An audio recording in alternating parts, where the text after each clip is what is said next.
Anti-smoking campaign mas pinaigting pa sa Zamboanga City sa pamamagitan ng Smoking Cessation Program. May balitang pambansa si Justin Bulano ng Radyo Pilipinas Zamboanga.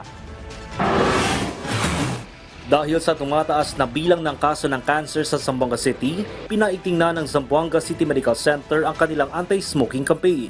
Ito ay sa pamamagitan ng kanilang inilunsad na smoking cessation program sa naturang ospital. Overall, no, before 2023, mga 800 cases ng ata kagabi ng cancer. For 2024, mga 3,000 plus siya. So, si Miro Celestiam Cancer Center, manadapat hindi, makalastima kayo.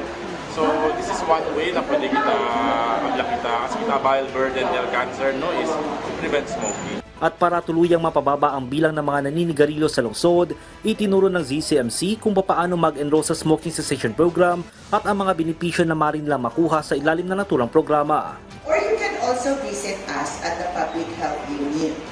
Then there's an assessment form. Once you fill out the assessment form, you will be now enrolled to the smoking cessation program.